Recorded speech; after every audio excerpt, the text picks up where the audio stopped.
Assalamualaikum जनाब, कैसे हो आप सब? I hope so guys you all are doing absolutely great and fine.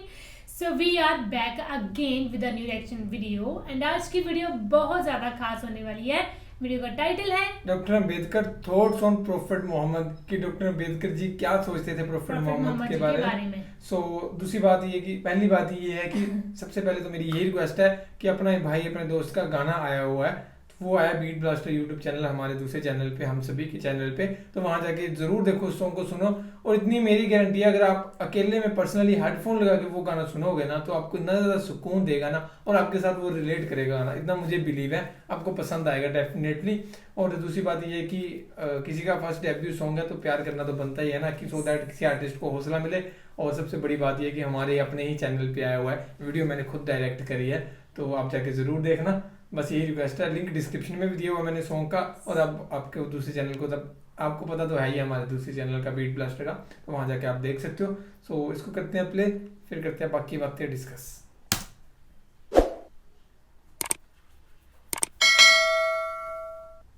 Hello दोस्तों, वेलकम है आपका मेरे चैनल दी अनटोल्ड अंबेडकर में।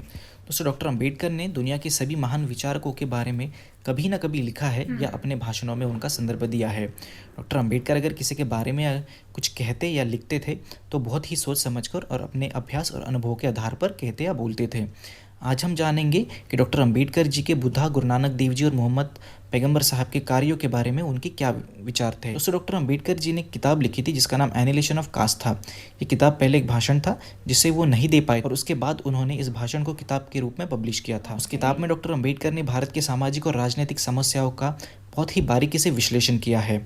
आज हम उस किताब के एक महत्वपूर्ण संदर्भ के बारे में यहाँ बात करेंगे। डॉक्टर अंबेडकर का मानना था कि हर राजनीतिक क्रांति के पीछे सामाजिक क्रांति होती है।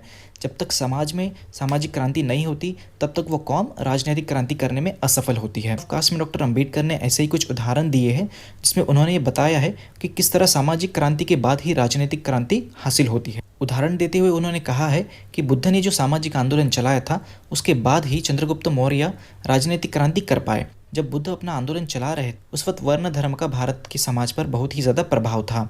वर्ण धर्म के अनुसार कोई भी शूद्र, जिसे आज हम ओबीसी कहते हैं, राज्य की सत्ता पर काबिज नहीं हो सकता था।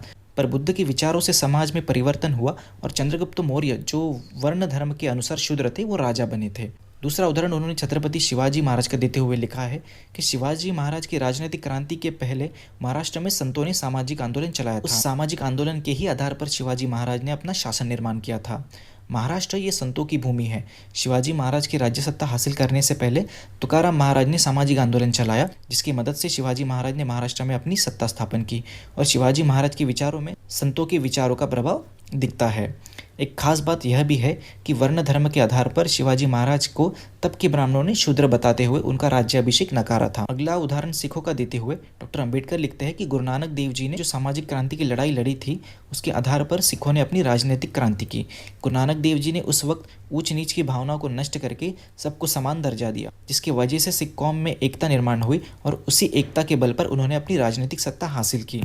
आगे डॉक्टर अंबेडकर अरब का उदाहरण देते हुए बताते हैं कि अरब एक राजनीतिक शक्ति बनने के पहले मोहम्मद पैगंबर साहब ने अरबों में इस्लाम के माध्यम से सामाजिक क्रांति की थी। मोहम्मद पैगंबर साहब की इसी सामाजिक क्रांति ने अरबों को शासक बनाया। मोहम्मद पैगंबर जी के पहले अरब के लोग मूर्ति पूजा में लीन हो गए थे। मोहम्मद पैगंबर जी का मानना था कि मूर्ति पूजा ये इंसानों को गलत रास्ते पर ले जाती है और सच्चाई से दूर करती है। उस वक्त मोहम्मद पैगंबर साहब ने सच्चाई को स्थापित करने के लिए कई लड़ाइयाँ लड़ी। इस्लाम को एक आंदोलन की तरह उन्होंने सारे अरब में फैला दिया, जिसकी वजह से अरबों ने राजनीतिक सत्ता हासिल की।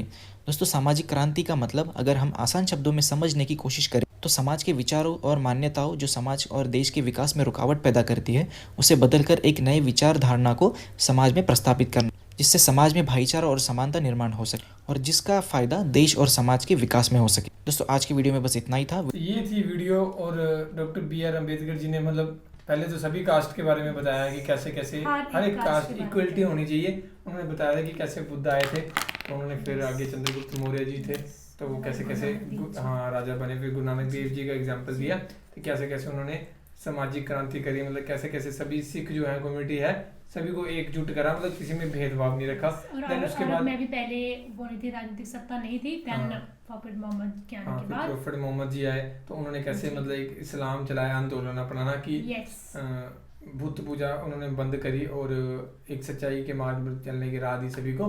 तो ये था इस वीडियो में, होप सो आपको ये वीडियो पसंद आएगी। तो बाकी इसमें इतना था guys, thank you so much for watching the video, मिलते हैं नेक्स्ट वीडियो में।